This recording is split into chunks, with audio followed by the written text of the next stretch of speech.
ভাই আপনাদেরকে প্রশ্ন করি, বলেন তো ইসলামের মুসলমান হিসেবে আমাদের যে জিনিসটা সকলের জানা উচিত, উচিত বলতে না ফরজ, ইসলামের মূল ভিত্তি কয়টি এটা আমরা সবাই জানি কি?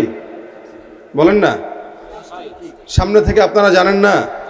জানেন, অনেকে জানেন, আবার এরকমও বাংলাদেশে মানুষ আছে যারা ইসলামের ভিত্তি তো জানেই না এবং নামাজ ফজরের কয় রাকাত এটাও জানে না। সেদিনই একদিন ইউটিউবে একটা সাক্ষাৎকার দেখলাম, একজনের সাক্ষাৎকার নিচ্ছে যে ফজরের নামাজ কয় রাকাত, তো সে ভেবে বলতেছে যে ফজরের নামাজ কয় রাকাত এটা আমি জানি না, অথচ মুসলমানের সন্তান। এই যে বিষয়গুলো, এগুলো দুঃখজনক এবং মুসলমান হিসেবে এটা আমাদের জন্য অত্যন্ত লজ্জাকর যে একটা মুসলমান নামাজ কয় রাকাত, কয় ওয়াক্ত, কিভাবে পড়তে হয় এটা যারা জানে না, এরা মুসলমান দাবি করলেও প্রকৃতপক্ষে এরা মুসলমানের কাতারেও নাম লেখাইতে পারে নাই। এই জন্য ইসলামের মূল ভিত্তি 5টি, এটা আমাদের সকলের জেনে রাখা উচিত, যার ভিতরে 1 নম্বরে আছে ঈমান অর্থাৎ কালেমা। নবী করিম সাল্লাল্লাহু আলাইহি ওয়াসাল্লাম বলেন, বুনিয়াল ইসলামু আলা খামসিন শাহাদাতি আল্লা ইলাহা ইল্লাল্লাহ ওয়া আন্না মুহাম্মাদুর রাসূলুল্লাহ। ইসলামের মূল ভিত্তি 5টির ভিতরে সর্বপ্রথম হচ্ছে লা ইলাহা ইল্লাল্লাহ, লা ইলাহা ইল্লাল্লাহ মুহাম্মাদুর রাসূলুল্লাহ, কালেমা। এটা আমরা জন্মের পরে আমাদের ডান কানে শুনি এবং বাম কানে শুনি। আজান দেওয়া হয়, ইকামত দেওয়া হয়, এই আজান আর ইকামতে আমাদের কানে লা ইলাহা ইল্লাল্লাহর সবকও দেওয়া হয়, মুহাম্মাদুর রাসূলুল্লাহর সবকও দেওয়া হয়। এটাই মুসলমানিত্ব। কিন্তু মুশকিল হলো অনেক মুসলমান আজান যে কানে দিতে হবে এটাও ভুলে যায় এবং দেয় না। সিজারে বাচ্চা হয়, এখনকার সময় তো বাচ্চা কাচ্চা অধিকাংশ সিজারে হয়, পেট কেটে হয়। সিজারে বাচ্চা হলে মা থাকে এক জায়গায়, বাচ্চা থাকে এক জায়গায়, বাপ মা সব দিশেহারা। তো সন্তানের কানে আজান দেওয়ার সময় কোথায়? ওই সন্তানকে এভাবেই বাসায় নিয়ে আসে এবং আনার পরে টিভি ছেড়ে দেয়, গান ছেড়ে, ঘরের ভিতরে গানের আওয়াজ। এই বাচ্চার কানে তো কালেমার আওয়াজ যায় না। বাচ্চার কানে যখন কালেমার আওয়াজ জন্মের পরে না যায়, গানের আওয়াজ যায়, নোংরামির আওয়াজ যায়, ওই বাচ্চার কাছে তো কোরআন আর সুন্নাহর কথা বিষের মতো লাগবে, এটাই স্বাভাবিক। যে বাচ্চার কাছে কানে আওয়াজ যায় না, বাপ মাও দিতে পারে না, ওই বাচ্চার কাছে কোরআন কোনোদিন ভালো লাগার কথা না, সুন্নাহর কথা কোনোদিন ভালো লাগার কথা না। এটা অধিকাংশ হচ্ছে। সেদিনও একজন আমাকে ফোন করে বলতেছে যে শুনলাম বাচ্চা হইলে নাকি এরকম মাথার চুল কেটে এটার অনুযায়ী স্বর্ণ রূপার ওজনে এটার দাম দেওয়া লাগে। এটা কতটুকু সত্য? আমি বলছি, এটা সত্য মানে কি? এটা সুন্নত তো অবশ্যই দিতে হবে। সুন্নত যদি পালন করেন, কয় জীবনে জানি না, এটা আজকেই শুনলাম। মুসলমান জানে না, আজকে শুনলো। তা আমাদের জ্ঞানের পরিধি হলো এতটুকু। আমরা দাবি করি মুসলমান, জানে অনেক। এ কারণে দেখবেন অধিকাংশই আমাদের দেশের মানুষগুলো না জেনেই ফতোয়াবাজি করে, অথচ কোরআন হাদিস কোনোদিন না পড়ছে, না কোনোদিন দেখছে, না কোনোদিন মসজিদের বারান্দায় গেছে, না কোনোদিন নামাজের কাতারে গেছে। এদেশের মুসলমানদেরকে জুমার নামাজ দেখলে মনে হয় সব মুসলমান ভরা, আর 5 ওয়াক্ত নামাজের দিকে তাকাইলে মনে হয় এদেশে নাস্তিক আর মুরতাদরা ভরা। 5 ওয়াক্ত নামাজে লোকের সংখ্যা পাওয়াই যায় না, বিশেষ করে ফজরের নামাজে। কিন্তু জুমার দিন যেয়ে দেখবেন মসজিদ 2 তলা 3 তলা হলে সব ভরে যায়। এই যে দেশে জুমার নামাজে লোক হয়, ফজরে লোক হয় না, ওই দেশের মানুষ আল্লাহ পাক আযাব গজব দেবে না তো করবেটা কি? যতটুকু টিকে আছে মসজিদ মাদ্রাসার বরকতে টিকে আছে। এই জন্য বললাম ইসলামের মূল ভিত্তি 5টির মধ্যে অন্যতম হইল কি? প্রথম কি? কালেমা। দ্বিতীয় নাম্বার রাসূল বলেন লা ইলাহা ইল্লাল্লাহ ওয়া আন্না মুহাম্মাদুর রাসূলুল্লাহ ইকামাতিস সালাত। রাসূল সাল্লাল্লাহু আলাইহি ওয়াসাল্লাম বলেন 2 নম্বরে হচ্ছে নামাজ প্রতিষ্ঠা করা। আদায়ের কথা আল্লাহ রাসূল বলেন নাই, এবং আল্লাহ পাক কোরআনে 82 জায়গার মতো কোরআনে নামাজের কথা বলেছেন। সব জায়গাতে আল্লাহ পাক রব্বুল আলামিন নামাজ প্রতিষ্ঠার কথা বলেছেন, ইকামাতিস সালার কথা বলেছেন, অর্থাৎ নামাজ আদায় নয়, প্রতিষ্ঠা করো। এদেশে যদি কোরআন আর সুন্নাহ দিয়া আইন পাশ করা হতো, অথবা কোরআন সুন্নাহ দিয়া দেশ পরিচালিত করা হতো, তাহলে সমাজের প্রত্যেকটা জায়গায় জায়গায় নামাজ প্রতিষ্ঠা থাকতো। ঠিক কিনা বলেন? কিন্তু কোরআন সুন্নাহ দিয়ে দেশ চলে না। আর এগুলোর কথা বললেও তো খেপে যায়। দেখছেন না গত 2 দিন আগে আপনাদের এলাকায় খেপছে একটা, এক শয়তান খেপছিল। মানে কোরআন সুন্নাহর কথা বলছি, তার কাছে ভালো লাগে না। অথচ কোরআন সুন্নাহর কথা যেখানে হয় ওই জায়গায় আল্লাহ পাকের রহমত হয়, জান্নাতের বাগান হয়। ওই যে আগেই বলছি, তার কাছে দাড়ি নাই, সুন্নত নাই, নামাজ নাই, রোজা নাই, দ্বীনের ন্যূনতম জ্ঞান নাই, কিন্তু কোরআনের কথা বলে তার গায়ে জ্বলে। ওই যে জন্মের পরে আজানের শব্দ শুনে নাই, নাস্তিকদের শব্দ শুনেছে, যার কারণে নাস্তিকদের পক্ষে থাকতে তার ভালো লাগে, কোরআনের পক্ষ ভালো লাগে না, গায়ে জ্বলা আগুন শুরু হয়ে যায়। আমি তো মাদ্রাসার সভাপতি, আমি তো মসজিদের সভাপতি, আমি তো অমুকের সভাপতি। সভাপতি হয়েছে কিসের বিনিময়ে? ওই সুদ খায় টাকা যেগুলা কামাইছে ওগুলোর বিনিময়ে হয়েছে। সুদ খায় টাকার বিনিময়ে মসজিদের মুতাওয়াল্লি হয়ে ফায়দা নাই। মানুষের জায়গা বেড়ে টাকা বেড়ে বিশাল বড় কোটিপতি হয়ে গেছেন, দানবীর হয়েছেন, মসজিদ দুতলা করছেন, কোনো ফায়দা নাই। হারাম টাকার দান কোটি টাকা হইলেও আল্লাহর দরবারে এগুলো কবুল হবে না। কিন্তু একটা রিক্সাওয়ালা, একটা রিক্সা চালক, সে যদি তার 10 টাকাও মাদ্রাসার জন্য দেয় পকেট থেকে, যদিও টাকার অঙ্ক কম, কিন্তু আল্লাহ পাক ওই টাকায় এমন কবুল করা করবেন যে এই বান্দার 10 টাকা তার নাজাতের উসিলা হবে, আরেক বান্দার 1 লক্ষ টাকা, কোনো ফায়দা নাই। সভাপতি। এজন্য আমি আগেই বলেছিলাম যে গত বছরই ঘোষণা দিয়েছিলাম সামনের বছর মাহফিল করব, কিন্তু এমন এমন মাহফিলে যাব যে সমস্ত মাহফিলের সভাপতিরা থাকবে আলেম। কারণ আপনারাই 2-4 টাকা, 10 টাকা দেয়, 100 টাকা দেয়, 1 লক্ষ টাকা দেয়, যার কারণে কিছু ঘুষখোর, সুদখোর, সন্ত্রাসীদেরকে আপনারা সমাজের, মসজিদ আর মাদ্রাসাগুলোর সভাপতি আর মুতাওয়াল্লির দায়িত্ব দিয়ে রাখেন। আর যখন এদের কাছে সমাজের পবিত্রতম দায়িত্বগুলো চলে যায়, অপবিত্র ঘুষখোর বান্দা পবিত্রতম জায়গার মর্যাদা বুঝবে কিভাবে বলেন তো? কিভাবে বুঝবে মর্যাদা? যার কারণেই তো ওর কাছে পবিত্র কথা আর পছন্দ হয় না। ও সভাপতি হয়েছে কিন্তু সারা মাসে একবার মসজিদে ঢু দেয় না, আর গেলেও দেখবেন তার জন্য সামনে মসজিদে জায়নামাজ আলাদা বিছায় রাখা হয়। বাপ দাদার জায়গা, আপনি ওই জায়গায় দাঁড়াবেন, আপনার সামর্থ্য নেই। এটা সভাপতি, মুতাওয়াল্লি, সেক্রেটারি যেন তার বাপের জায়গা কিনে দিয়ে গেছে এটা। অথচ মসজিদে যে আগে আসবে হকটা। আপনি গরিব হইতে পারেন, কিন্তু মসজিদ আল্লাহর ঘর, আপনি আগে যাবেন, তার মানে আপনার হক, আপনি সামনের কাতারে যাবেন। কিন্তু যারা 1 লাখ 2 লাখ টাকা দিয়ে জায়গার বিনিময়ে ওই জায়নামাজ আজীবনের জন্য বরাদ্দ রাখে, এদেরকে মসজিদে ঢুকতে দেওয়াই নিষেধ।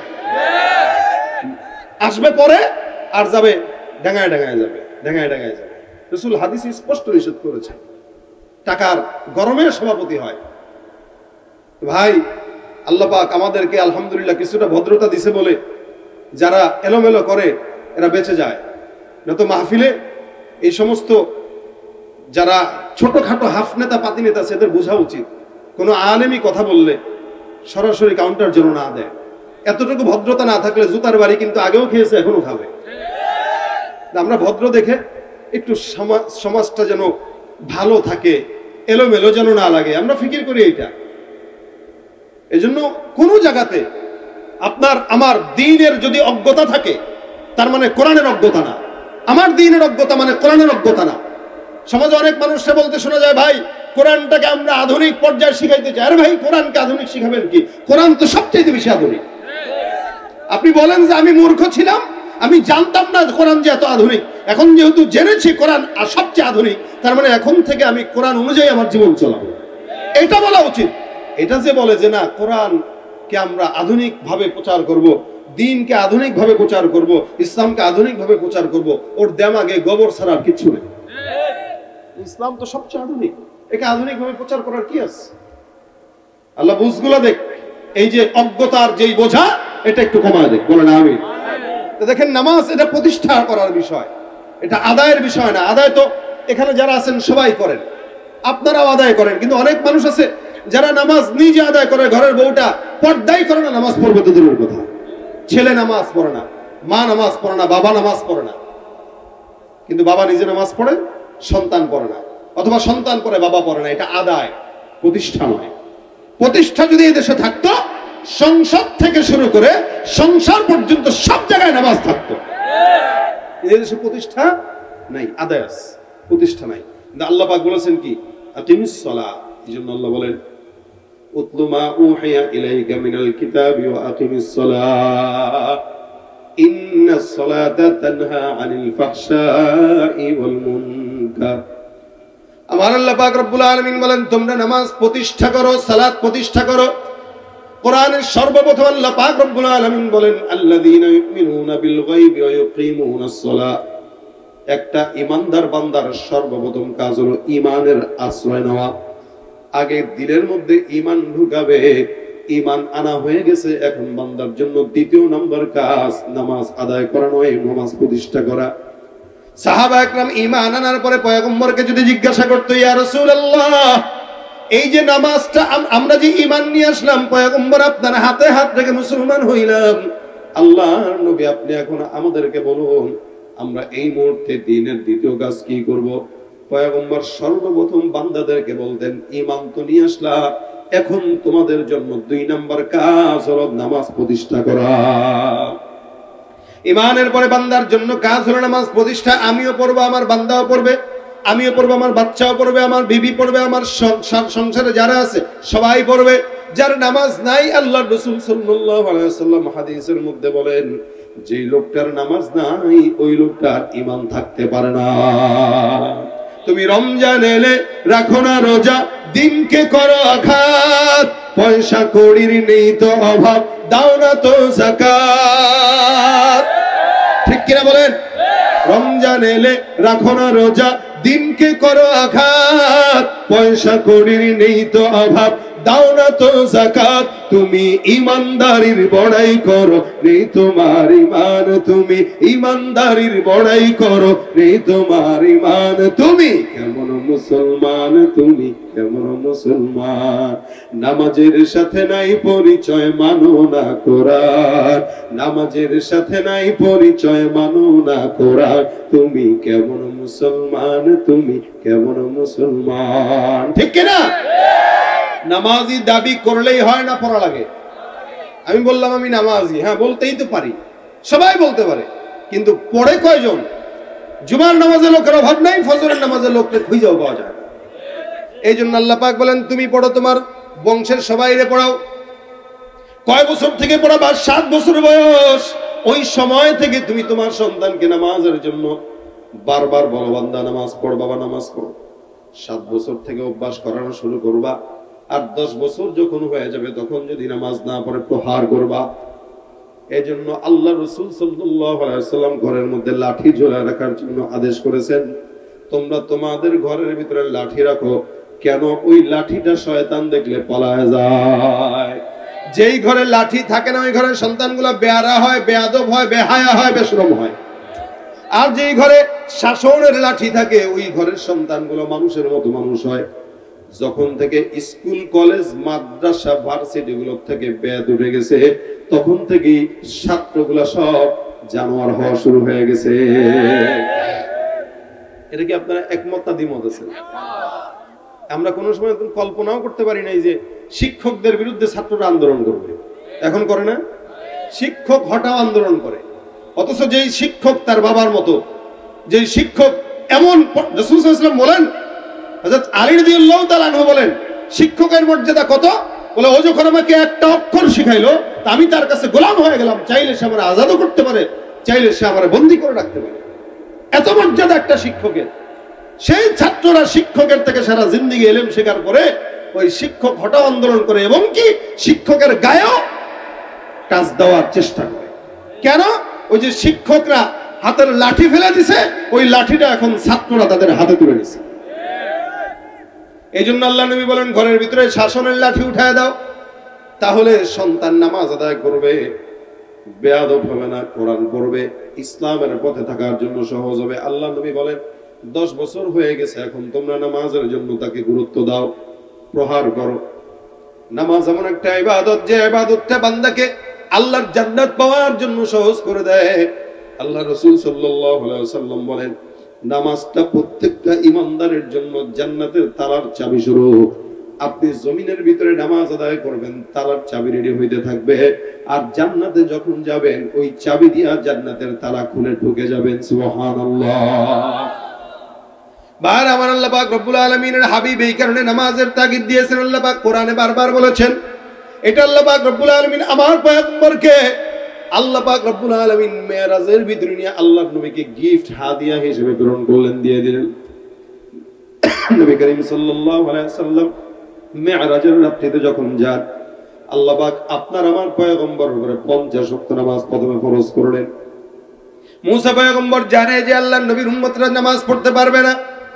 এ মুসলমান, আল্লাহ পাক রব্বুল আলামিন নামাজটাকে এমন একটা ইবাদত করলো যে 50 ওয়াক্ত নামাজ আপনার পয়গম্বর আপনার উম্মতরা তারা পাঠ করবে। যখন মুসা পয়গম্বর বললেন 50 ওয়াক্ত পারবে না, আপনি আপনার রবের কাছে যে একটু কমায় নেন, আল্লাহর নবী আবারও গেলেন, এরকম করে করে বারবার যে 5 ওয়াক্ততে আনলেন। এবার মুসা পয়গম্বর বলেন, এ পয়গম্বর, আপনার উম্মত এই 5 ওয়াক্ত নামাজও ঠিকমতো পড়বে না। দেখবেন 3 ওয়াক্ত পড়বে, 2 ওয়াক্ত পড়বে না। দেখবেন সমাজের ভিতরে অধিকাংশ মানুষ যোহর পড়ে, আসর পড়ে, মাগরিব পড়ে, লেকিন এশাও পড়ে না, ফজরও নামাজ পড়ে না।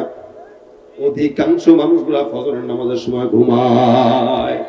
এই কারণে ফজরের বরকত আমরা পাই না। আর যার কারণে দেখবেন ফজরের নামাজের সময় যে আবহাওয়া থাকে, এই আবহাওয়াটা অনেক দামি এবং পরিচ্ছন্ন, বরকতময় থাকে।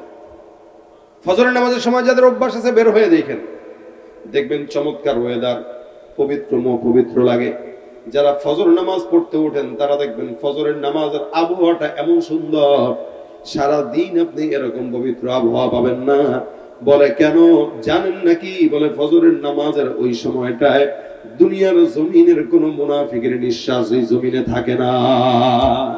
সব মুনাফিক ঘুমায়, একমাত্র ইমানদারেরা ফজরের নামাজ পড়ার জন্য জেগে ওঠে, ঠিক কিনা? এই কারণে ফজরের নামাজের সময় মুনাফিকরা ঘুমায়।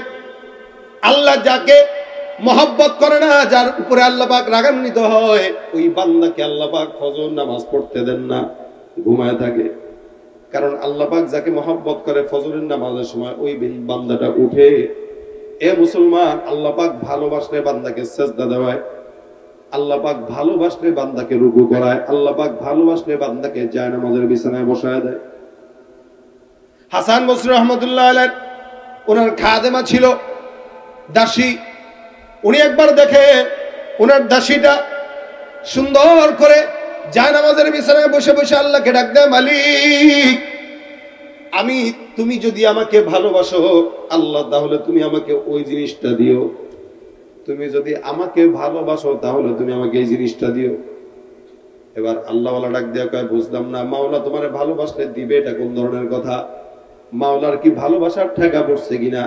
বরং তুমি এই কথা বলো, আল্লাহ, আমি যে তোমাকে ভালোবাসি, ওই উসিলায় তুমি আমার ওই জিনিসটা দিয়ে দাও। ওলি বলতেছে না, এমনি বলো না, বরং এমনি বলো যে আল্লাহ, আমি যে তোমাকে ভালোবাসি, ভালোবাসার উসিলায় ওইটা দাও। না না, আমি বলি এটা যে আল্লাহ, তুমি যে আমাকে ভালোবাসো ওই উসিলায় এটা দাও। মানে আল্লাহ যে তাকে ভালোবাসে। এখন ওলি বলতেছেন, আল্লাহ যে তোমাকে ভালোবাসে এটা বলছে কে? কঠিন প্রশ্ন, কিন্তু আল্লাহ যে তোমাকে ভালোবাসে বলছে কে? এবার দাসীটা ডাক দিয়া বলে, শুনেন, এই যে আশেপাশে তাকায় দেখেন, হাজার হাজার মানুষ, সবাই যার যার মতো করে ঘুমায়, কেউ সজাগ না। প্রত্যেকটা বাড়িতে দেখবেন লাইট নিভানো, তার মানে এরা ঘুমের মধ্যে আচ্ছন্ন। কিন্তু আল্লাহ পাক রব্বুল আলামিন আমাকে কতটা ভালোবাসেন, আপনাকে কতটা ভালোবাসেন। আল্লাহ পাক এই গভীর রাতে তাহাজ্জুদের সময় আমার মতো নাখান্দাকে যদি ভালো না বাসতেন, তাহলে আল্লাহ পাক আমাকে জাগাইতেন না, উঠাইতেন না, আবার তার কুদরতি কদমে সিজদা দেওয়ার জন্য জায়নামাজে বসাইতেন না। সুবহানাল্লাহ। আল্লাহ মহব্বত করে বলেই তো আমারে উঠাইলেন, জায়নামাজে বসাইলেন, নামাজ পড়াইলেন, সিজদায় তার জমিনে মাথা ঠেকায় দিলেন। এজন্য আমার ভালোবাসার কতটুকু, তার ভালোবাসা যেহেতু বেশি, তার ভালোবাসার উসিলা দিয়া চাইলে সে অবশ্যই দিবে। সুবহানাল্লাহ। আল্লাহ যাকে ভালোবাসে তাকে ফজরের সময় উঠায় দেয়, যাকে ভালোবাসে তাকে আল্লাহ পাক তাহাজ্জুদের সময় উঠায় দেয়। আর যাকে মহব্বত করে না, ওরে আজান পর্যন্ত ফেসবুক আর ইউটিউবে ব্যস্ত রাখার পরেও শয়তান সুন্দর করে নামাজের সময় ঘুম পাড়ায় দেয়। কথা বলে না? সারা রাত চ্যাটিং করে, সারা রাত ডার্লিং এর সঙ্গে আলাপ মারে, আছে না নাই? আজকে সমাজ এমন একটা অসুস্থতায় চলে গেছে, দেখেন, জানোয়ার, হায়াওয়ান, কুকুর, বিড়ালের মতো রাস্তাঘাটে পুরুষ আর নারীদের অবাধ মেলামেশা আছে না নাই? সব জায়গায় একই অবস্থা। শিক্ষাঙ্গন তো শুধু আগে ছিল, এখন আর শিক্ষাঙ্গন না, এখন পার্ক বাজার। পার্কে তো হাঁটার উপায় নেই, যাওয়ার উপায় নেই, পার্কও লাগে না, এখন অটো রিক্সা আছে, জায়গায় জায়গায় যে যেখানে মন যায় সেখানেই। আগে তো একটা বয়সে যায় করতো, এখন 10-12 বছরের গোলা মানুষ শুরু করে দিচ্ছে। কথা বলেন ঠিক কিনা? শিক্ষাঙ্গনের দিকে ভাইরে দেখো না চোখ মেলিয়া, ছাত্ররা সব বই ছাড়িয়া থাকে শুধু প্রেম লইয়া। শিক্ষাঙ্গনের দিকে ভাইরে দেখো না চোখ মেলিয়া, ছাত্ররা সব বই ছাড়িয়া থাকে শুধু প্রেম লইয়া। অস্ত্র সে তো সঙ্গের সাথী, অস্ত্র সে তো সঙ্গের সাথী, হইতে মস্তান ওরা শিক্ষিত শয়তান, ওরা শিক্ষিত শয়তান, ওরা শিক্ষিত শয়তান, ওরা কথা বলে না আছে না নাই? দুর্নীতির ওই আখড়ায় বসে জাহির করে জ্ঞান, কলম দিয়ে কামায় টাকা ধরে সাধুর ভার। ওরা শিক্ষিত শয়তান, ওরা শিক্ষিত শয়তান, ওরা শিক্ষিত শয়তান, ওরা শিক্ষিত শয়তান। ঠিক কিনা? যেখানে যাই ভেজালেতে ভরে গেছে দেশটায়, ব্যবসায়ীরা ওরা তারাতি কালো টাকায় হাত রাঙায়। ভেজাল থেকে বাঁচতে হলে, ভেজাল থেকে বাঁচতে হলে খোলা রাখো কান। ওরা শিক্ষিত শয়তান, ওরা শিক্ষিত শয়তান। ঠিক কিনা? বাইরে আমার সমাজে বেহায়ার মতো, বেলাজার মতো, হায়াওয়ানের জানোয়ারের মতো অবস্থা গুনাহ চলে, সব জায়গায় হালত এক। আল্লাহ পাক রব্বুল আলামিন বলেন, এ বান্দা, এই জন্য তোমাদের মনে রাখা উচিত, বোঝা উচিত, কোন বান্দা যদি নামাজের দিকে মনোনিবেশ করে, আল্লাহ পাক রব্বুল আলামিন ওই বান্দাকে কি করবেন? ইন্নাস সালাতা তানহা আনিল ফাহশাই ওয়াল মুনকার। বান্দার নামাজ বান্দাকে সমস্ত গুনাহ থেকে বাঁচায় রাখে। আর যে বান্দা গুনার ভিতরে থাকে তাকে ফজর আল্লাহ পড়তে দেন না। যার কারণে নবী করিম সাল্লাল্লাহু আলাইহি সাল্লাম বলেন, মুনাফিকরা কখনো ফজর পড়তে পারে না, এশার নামাজ পড়তে পারে না, এটা হলো মুনাফিকের আলামত। আল্লাহ নবী মুসা বলেন, আল্লাহ পয়গম্বর, আপনার উম্মতরা 3 ওয়াক্ত পড়বে, 2 ওয়াক্ত পড়বে না, 5 ওয়াক্ত পড়তে পারবে না। নবী করিম সাল্লাল্লাহু আলাইহি ওয়াসাল্লাম আল্লাহর কাছে আর বেশি যাওয়ার জন্য উনি লজ্জাবোধ করলেন, আর সাহস করেন নাই যে আমার আল্লাহ পাক রব্বুল আলামিন যা দিয়েছেন, এই বান্দা যদি 5 ওয়াক্ত নামাজ ঠিকমতো আদায় করে, আমার আল্লাহ ওই বান্দাকে 50 ওয়াক্ত নামাজের সওয়াব দিয়ে দিবেন। সুবহানাল্লাহ। পড়বেন কয় ওয়াক্ত? বলেন না, কয় ওয়াক্ত সওয়াব পাবেন? কয় ওয়াক্ত? 50 ওয়াক্ত। পড়বেন 5, সওয়াব পাবেন 50। সুবহানাল্লাহ ওয়া বিহামদি। ফজিলত বেশি দিবেন না কম দিবেন? কথা কয় না, বেশি দিবেন না কম দিবেন? আল্লাহ পাক রব্বুল আলামিন শুরুতে 50 ওয়াক্তই দিয়েছিলেন, কিন্তু আল্লাহ পাক রব্বুল আলামিন 50 ওয়াক্ত দিলেও যেহেতু বান্দার উপরে ফরজ করেন নাই, যার কারণে আল্লাহ পাক রব্বুল আলামিন বলেছেন, বান্দা তুমি 5 ওয়াক্ত পড়বা, 50 ওয়াক্তের সওয়াব দিয়ে দিব। শুধু তাই না, বান্দা নামাজের মধ্যে যখন দাঁড়ায়, আমার আল্লাহ পাক রব্বুল আলামিন বলে, বান্দা নামাজটা এমন একটা ইবাদত। আল্লাহর হাবিব সাল্লাল্লাহু আলাইহি ওয়াসাল্লাম বলেন, নামাজটা এমন একটা ইবাদত যে ইবাদতের মাধ্যমে আল্লাহ পাক রব্বুল আলামিনের সঙ্গে বান্দার সম্পর্ক গভীর হয়। এই কারণে আল্লাহ পাক রব্বুল আলামিন বলেন, ওয়াসজুদু ওয়াকতারিব, বান্দা বেশি বেশি সিজদা দাও, আর সিজদার মাধ্যমে আল্লাহ পাক রব্বুল আলামিনের নিকটবর্তী হয়ে যাও। সিজদা দিবা আর আল্লাহর নিকটবর্তী হবা, এটা হলো বান্দার আল্লাহর নিকটবর্তী হওয়ার সবচেয়ে বড় আমল হলো এটা। বান্দা যত বেশি সিজদা দিবে তত বেশি আল্লাহ পাকের নিকটবর্তী হবে। শুধু তাই না, আল্লাহ পাক রব্বুল আলামিন বান্দাকে নামাজের মাধ্যমে, সিজদার মাধ্যমে আল্লাহর সঙ্গে বান্দার কত সম্পর্কটা গভীর হয়। মুসা পয়গম্বরকে আল্লাহ পাক রব্বুল আলামিন কথা বলার যোগ্যতা দিয়েছিলেন, যার কারণে আল্লাহ পাক কোরআনে বলেন, ওয়াকাল্লামাল্লাহু মুসা তাকলিমা। মুসাকে আমি আল্লাহ কথা বলার যোগ্যতা দিয়া তাকে কালিমুল্লাহ বানাইলাম, যার কারণে আল্লাহ পাক রব্বুল আলামিন মুসা পয়গম্বর সাথে বেশি বেশি কথা বলতেন। সামান্য বিষয় নিয়ে আল্লাহ পাকের সঙ্গে মুসা পয়গম্বর কথা বলার মতো আল্লাহ পাক তাকে সেই পাওয়ার দিয়েছিলেন। তবে মুসা পয়গম্বরের সঙ্গে আল্লাহ যখন মন চায় তখনই কথা বলতেন না, খুব বুঝবেন কথাটা। মুসার সঙ্গে আল্লাহ পাক সপ্তাহে নির্দিষ্ট সময় ছিল, নির্দিষ্ট দিন ছিল, নির্দিষ্ট তারিখ ছিল, নির্দিষ্ট জায়গা ছিল। যখন মুসা পয়গম্বর চাইতেন তখনই কথা বলতে পারতেন না, বরঞ্চ আল্লাহ যখন সময় দিয়েছেন ওই সময়টাই মুসা পয়গম্বরের সঙ্গে মাওলার কথোপকথন হতো। আল্লাহ পাক রব্বুল আলামিন বলেন, হে মুসা, তুমি কি জানো তোমার সঙ্গে আমি আল্লাহ পাক রব্বুল আলামিন কথা বলি, তবে সেটাও বান্দা তোমার সঙ্গে আমার 70,000 নূরের পর্দা মাঝখানে থাকে। এই 70,000 পর্দা মাঝখানে দিয়া আমি আল্লাহ তুমি মুসা পয়গম্বরের সঙ্গে কথা বলি। এতগুলো পর্দা এটা ভেদ করে তুমিও বলো আমিও বলি। কিন্তু তুমি কি জানো এমন একদল উম্মত থাকবে যেই সমস্ত উম্মতরা এত দামি হবে, আল্লাহ পাক রব্বুল আলামিন বলেন ওই উম্মতরা যখন চাইবে আমি আল্লাহ পাক তোমার সঙ্গে নির্দিষ্ট জায়গায় কথা বলি, নির্দিষ্ট সময়ে কথা বলি। কিন্তু এমন একদল উম্মত আসবে যারা আমি আল্লাহ পাক রব্বুল আলামিনের সঙ্গে কথা বলার সময় তাদের নির্দিষ্ট জায়গাও লাগবে না, সময় লাগবে না। বান্দা যখন বান্দা চাইবে আমি আল্লাহ 70,000 নূরের পর্দা নয়, আমি আল্লাহ পাক রব্বুল আলামিন বান্দার সঙ্গে সরাসরি খোলামেলা কথা বলবো। মুসা নবী ডাক দিয়া বলে, আল্লাহ ওরা কারা যেই সমস্ত উম্মতরা তোমার সঙ্গে সরাসরি কথা বলবে, এই সমস্ত বান্দারা কারা? আল্লাহ পাক রব্বুল আলামিন বলেন, মুসা ওই সমস্ত বান্দারা কারা জানো? আখেরি পয়গম্বর মুহাম্মদুর রাসূলুল্লাহ সাল্লাল্লাহু আলাইহি ওয়াসাল্লাম একজন নবী পয়গম্বর জমিনে আসবেন।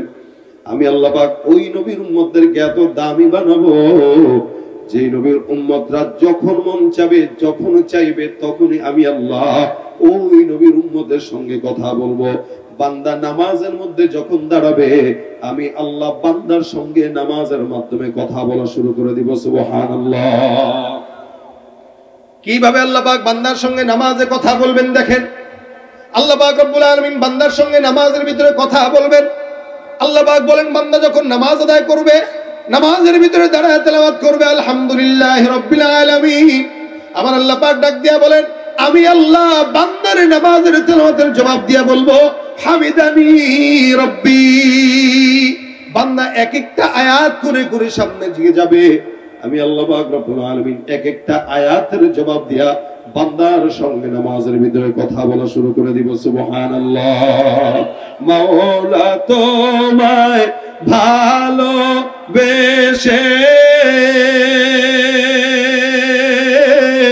কলিজা পুড়ে গন্ধ আসে, আমি তোমার নূরে যাব মিশে, তোমার নূরে যাব মিশে, দূরে ঠেলে দিও না পুরে পুরে ছাই হইল এই যে পাগলের সিনা, মাওলার ইশকে জলে আগুন নিভাইলে যে নিভে না, পুরে পুরে ছাই হইল এই যে পাগলের সিনা।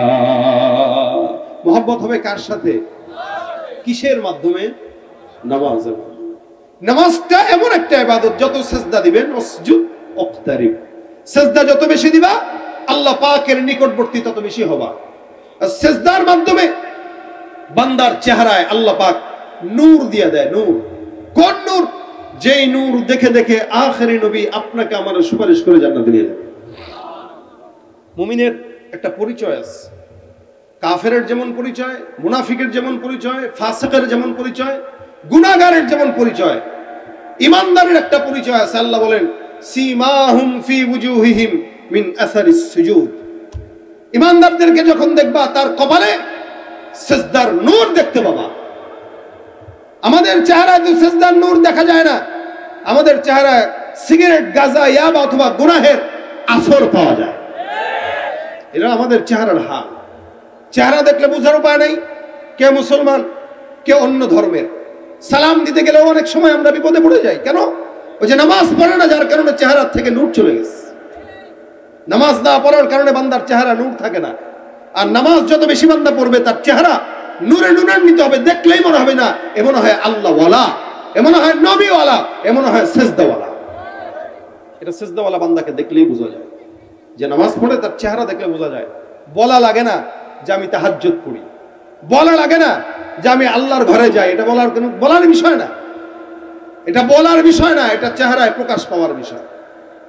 পড়বেন তো ইমানদার, পড়বেন না তো কাফের। সোজা কথা, যে নামাজ অস্বীকার করে ও কাফের। যা নামাজ লাগাতার ছেড়ে দেয়, এক সময় সেও এই ফাসেকের পথে হাঁটতে হাঁটতে সেও কুফরিতে চলে যায়। কন্টিনিউ নামাজ যারা তরককারী, এরা এক সময় কুফরিতে চলে যায়। এই জন্য আমাদের দেশে এমনও কিছু পীর আছে যারা এই কথাও বলে যে আমাদের কাছে আসলে তেমন নামাজ লাগে না, জীবনে একবার পড়েন, ইখলাসের সাথে সারা জিন্দেগি এক নামাজ পড়লে এনাফ, বেশি নামাজ লাগে না। ইখলাসের সাথে সারা জিন্দেগি এক নামাজ পড়লেই এনাফ, বেশি লাগে না। অথচ রাসূল সাল্লাল্লাহু আলাইহি ওয়াসাল্লাম রাত কি রাত নামাজ পড়তে পড়তে পা ফুলায় ফেলছেন। আল্লাহ পাক ডাক দিয়া বলছেন, ইয়া আইয়ুহাল মুযাম্মিল কুমিল লাইলা ইল্লা কালিলা। হে চাদরওয়ালা, আপনি নামাজ পড়েন, তবে সারা রাত দরকার নেই, সামান্য রাতের কিছু অংশ, নিসফাহু আমিন কুসমিনহু কালিলা, হয়তো অর্ধেক না তো তার চেয়ে কিছুটা কম, 3 ভাগের 2 ভাগ পড়েন, অথবা কিছু কম পড়েন, অথবা অর্ধেকের চেয়ে কিছু কম পড়েন। যে নবী নামাজের জন্য পর্যন্ত কষ্ট করেছেন, শুধু তাই না, সেজদায় যখন গিয়েছেন আপনারা জানেন, আবু জাহেল, উতবা, সায়বা, দোসরেরা রাসূল সাল্লাল্লাহু আলাইহি ওয়াসাল্লামের সেজদার মাথার উপরে উটের মরা পচা ভুঁড়িটা রাসূলের মাথার উপরে দিয়ে চলে গেছেন, যেন নড়তে না পারে এই নামাজের জন্য। শুধু তাই না, রাসূল সাল্লাল্লাহু আলাইহি ওয়াসাল্লাম জিন্দেগীর শেষ মুহূর্ত চোখ বন্ধ করার আগ পর্যন্ত একটা কথা বলেছেন, আসসালা আসসালা ওয়া মা মালাকাত আইমানুকুম।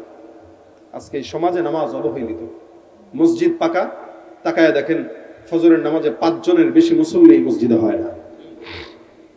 এটাই বাস্তবতা। অথচ সব মুসলমান এখানে দাঁড়া আছে, সব মুসলমান এখানে জিজ্ঞাসা করেন এশার নামাজ অনেকে পড়ে নাই, অনেকে এশার নামাজ পড়ে নাই, ওয়াজ শুনতে বসে গেছে। এরা পড়বেও না, বাসায় চলে যাবে, রাত্রেবেলা মোবাইলে ব্যস্ত হয়ে বাস ঘুমায় পড়বে।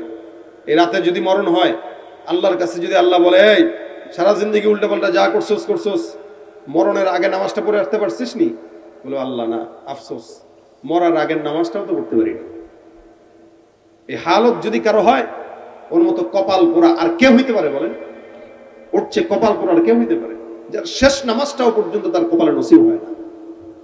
এই জন্য বুজুর্গরা বলতেন, মুফাসসিরিন ইকরাম বলতেন, নামাজ এমন ভাবে, এমন নিয়তে পড়া উচিত যে এটা আমার জিন্দেগীর শেষ নামাজ, এরপর আর কোনো নামাজ নাই, যাতে এই নামাজের পর আমি মারা গেলে আল্লাহর কাছে বলতে পারি, আল্লাহ আমি শেষ নামাজটা পড়ে আসছিলাম, এটা যেন বলতে পারি।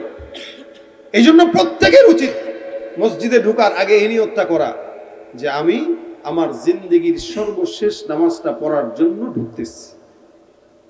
প্রত্যেকে যদি এই নিয়ত করে ঢুকেন, ইনশাআল্লাহ আশা করা যায় তাহলে 5 ওয়াক্ত নামাজই আমরা পড়তে পারবো।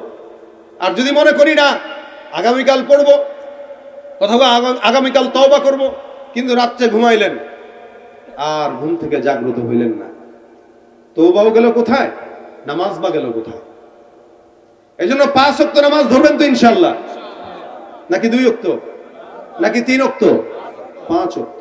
রাসূল সাল্লাল্লাহু আলাইহি ওয়াসাল্লামের কত উম্মত হবে দেখেন, হাদিসে আসছে এই কিয়ামতের ময়দানে 120টা কাতার হবে, 120 কাতার। তো রাসূলকে প্রশ্ন করা হয়েছে, সাহাবা একরাম বলেন, ইয়া রাসূলুল্লাহ 120 কাতারের ভিতরে এতগুলা মানুষ কিভাবে চিনবেন? রাসূল বলেন 120 কাতারের ভিতরে 80 কাতার হবে আমি নবীর উম্মত, আর বাকি 40 কাতার হবে আদম থেকে মুহাম্মদ ঈসা পর্যন্ত যত নবী আসছেন সব নবীর উম্মত হবে 40 কাতার, আর আমি নবীর উম্মত হবে 80 কাতার। বেশি না কম? কোথায় 40, কোথায় 80? আর কত সোয়া লক্ষ পয়গম্বর বা লক্ষাধিক পয়গম্বর, সমস্ত নবীদের উম্মত মাত্র 40 কাতার, আর একজন নবীর উম্মত 80 কাতার। যেই দলের লোক বেশি ওই দলের পাওয়ার বেশি। যেরকম রাসূল সাল্লাল্লাহু আলাইহি ওয়াসাল্লাম সবচাইতে বড় নেতা, যার কারণে তার দলের লোকও বেশি, এজন্য কিয়ামতে তার পাওয়ারও থাকবে বেশি। আমরা তো 100 জন কর্মী নিয়েই ফাল মারি যে আমার 100 জন কর্মী আছে, এই 100 জন কর্মীর কোনো দাম আছে? রাসূল সাল্লাল্লাহু আলাইহি ওয়াসাল্লামের 120 কাতারের ভিতরে 80 কাতারই হবে উম্মত। সাহাবা একরাম আরজ করলেন, ইয়া রাসূলুল্লাহ এদেরকে চিনবেন কি করে, কিভাবে বুঝবেন কে কারো দিয়েছেন? আলাদা একটা চিহ্ন দিয়ে দিয়েছেন, বলে কি, তো আমার উম্মতরা যে ওযু করছে আর সেজদা দিয়েছে, ওযু আর সেজদার কারণে তার কপালে একটা নূর, বিশেষ নূর, যেটা কোন নবীর উম্মতদের কপালে থাকবে না, ওটা শুধুমাত্র আমার উম্মতদের কপালে আল্লাহ পাক চিহ্নিত করে দিবেন। সুবহানাল্লাহ। আমি আমার উম্মতদেরকে কপালের নামাজের দাগ আর চিহ্ন দেখে দেখে দেখে দেখে আমি সুপারিশ করে করে জান্নাতে নিব। যাদের কপালে চিহ্ন থাকবে না তারা জাহান্নামী, আর যাদের চিহ্ন থাকবে এদেরকে সুপারিশ করে জান্নাতে ঢুকায় দেবে। এখন আপনি একটু বলেন যে আপনার কপালে নামাজের চিহ্ন আছে কিনা, সেজদার আলামত আছে কিনা? যদি থাকে, আপনি যদি মনে করেন যে না, আমি আয়নায় দাঁড়াইলাম, আমার চেহারাটা তো অনেক সুন্দর, নামাজি দেখা যাইতেছে, মুনকার সমস্ত গুনাহ থেকে বান্দাকে বাঁচায়। এখন ফাহশার মুনকার গুনাহ কি এটা একটু বুঝেন। ওলামা একরাম বা আপনারা স্বাভাবিকভাবে তরজমা পড়েন যে নামাজ মানুষের যাবতীয় গুনাহ থেকে বাঁচায়। যাবতীয় গুনাহ কি? ফাহশা গুনাহ এক জিনিস, মুনকার গুনাহ এক জিনিস। ফাহশা গুনাহ কি? যেটা ইচ্ছাকৃত আপনি করেন, জেনে শুনে করেন। মানুষ সুদের টাকা খায় না জেনে, না জেনে, জেনেই খায়।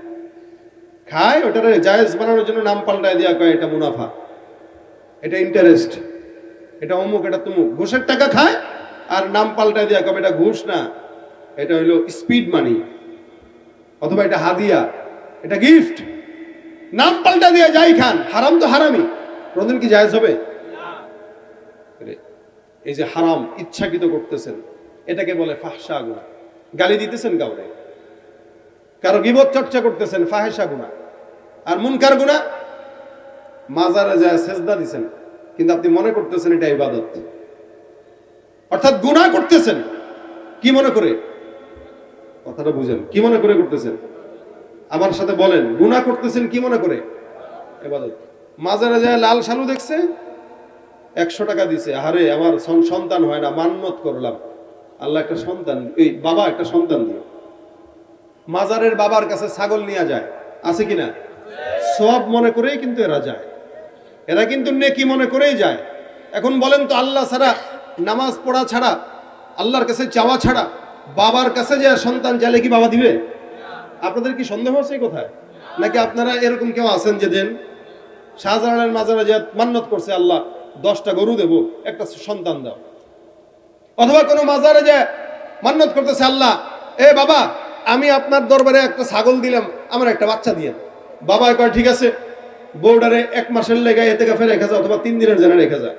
আমাদের এখানে একদম আমলের একটা পরিবেশ আছে, ঘর আছে, ওইটাতে ঢুকাই দিমু, আমল করবে, 3 দিনে ইতিকাফ থাকবে। আপনার বউকে যদি বাবার দরবারে 3 দিনের ইতিকাফে রেখে আসেন, আর পরের মাস থেকে যদি সে প্রেগনেন্ট হয়, বুঝতে হবে এই সন্তান আপনার না, আপনার বাপের। কথা বলেন ঠিক কিনা? পীরগিরি আর মাজার পূজা চলছে দেশটা জুড়িয়া, শিরকি আর ভণ্ডামিতে দেশটা গেছে ভরিয়া, গাজার কলকি টান মারিয়া দেখায় খাজার শান। আছে না নাই? লালন শাহের মাজারে এবার বসছিল, এটা আমরা সংবাদে দেখেছি। তারা কি বলছে? আল্লাহ গাজা দিছে কে যদি হারামি হয়? গাজা বানাইছে তো আল্লাহ, তা আল্লাহর একটা নিয়ামত দিছে, আমরা খাবো না? ওরে ভাই, গরুর পেটে তো আল্লাহ গোবর দিছে, ওটা খা।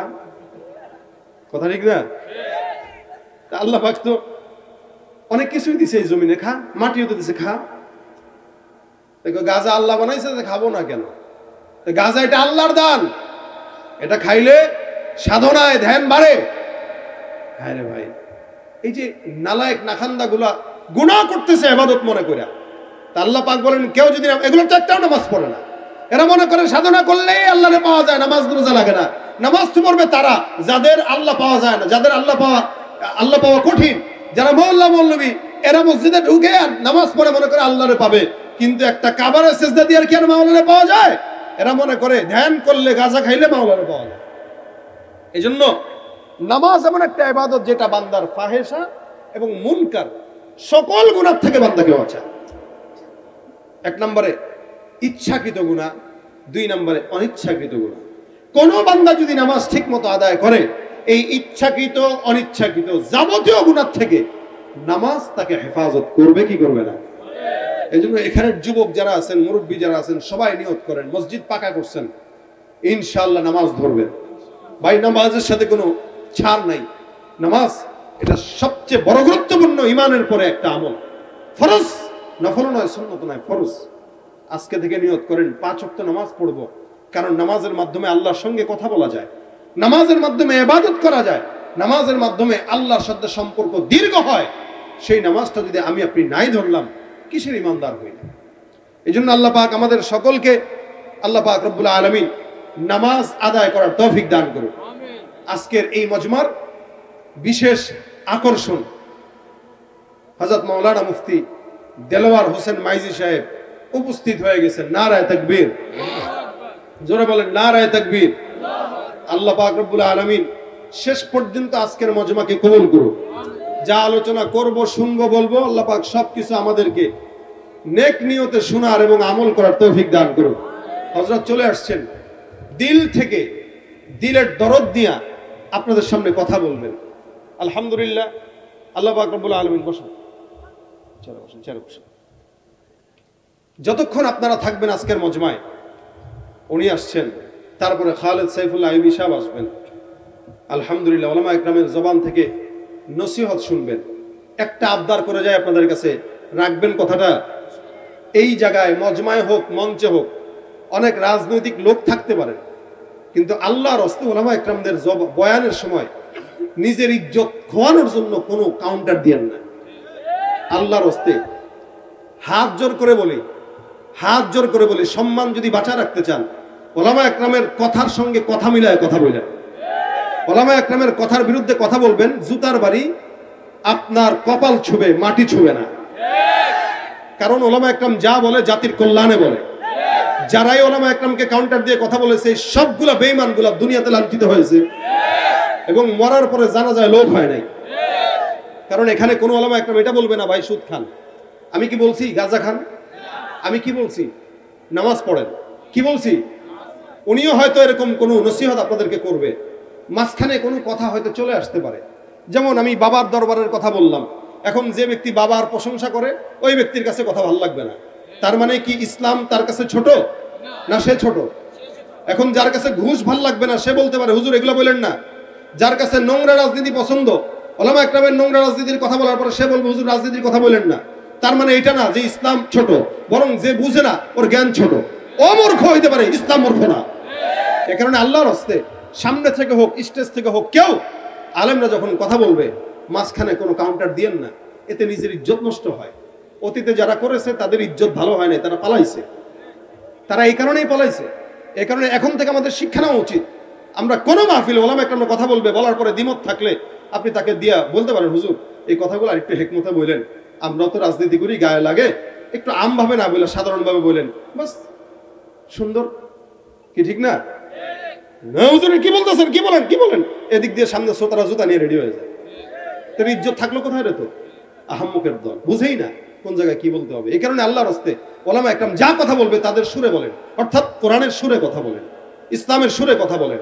হ্যাঁ, কোন উলামা ইকরাম যদি ইসলামের বহির্ভূত কোনো কথা বলে, তাহলে তো তার বিরুদ্ধে আমরাও যাব। আমার পীর যদি ইসলামের বাইরে চলে, আমি তার বিরুদ্ধে যাব। এখন আমি ইসলামের বাইরে গেছি কিনা এটা কি একজন আলেম বলবে না গায়রে আলেম বলবে? অবশ্যই আলেম বলবে। আমার চাইতেও বড় আলেম যিনি, উনি আমার ভুল ধরতে পারবে। কিন্তু যে কোনোদিন মাদ্রাসায় বারান্দায় পাড়াই দেয় নাই, কোনো আলেমে রাখে না, কোরআন জানে না, ইসলাম বুঝে না, এই লোক যদি আমাকে দিন বুঝাইতে আসে, মূর্খদের থেকে যদি দিন শিখতে হয়, এটা কিয়ামতের আলামত ছাড়া অন্য কোনো কিছু নয়। এই জন্য পূর্ণ স্বাধীনতা আলেমদেরকে দিবেন। আগের বাংলাদেশ এখনের বাংলাদেশ যেহেতু পার্থক্য আপনারাই বলেন, পার্থক্য যদি আপনারাই বলেন তা আমরা বলবো, কথা বলার পূর্ণ স্বাধীনতা আলেমদেরকে দেওয়া উচিত। যারা এখনো পর্যন্ত কথা বলার বিরুদ্ধে মাঝখানে বাধা দেয়, বুঝতে হবে এরা আবার নতুন বাংলাদেশে আমাদের গলাকে টুটি চেপে ধরে রাখার চেষ্টা করতেছে। এটা যেই হোক, আপনাদেরকে হাত জোর করে বলি, আপনারা আলেমদের সুরে সুরে কথা বলেন, কোরআনের সুরে সুরে কথা বলেন, ইসলামের সুরে কথা বলেন। আল্লাহ আপনাদের রাজনীতিতেও বরকত দিবে, আপনাদের ক্ষমতায় বরকত দিবে, আপনাদের জানমালে বরকত দিবে, এবং উলামা ইকরামরা আপনাদের পাশে থাকবে ইনশাআল্লাহ। আল্লাহ পাক আমাদেরকে এই বুঝগুলো বোঝার তৌফিক দান করুক। 5 ওয়াক্ত নামাজি বানায় দেখ। এই এলাকার মসজিদটাকে আল্লাহ পাক নামাজি দিয়ে ভরপুর করে দেখ। এলাকার মা বোনদেরকে নামাজি বানায় দেখ, যুবকদেরকে নামাজি বানায় দেখ। আমা তৌফিক ইল্লা বিল্লাহ। আসসালামু আলাইকুম ওয়া রাহমাতুল্লাহি ওয়া বারাকাতুহু।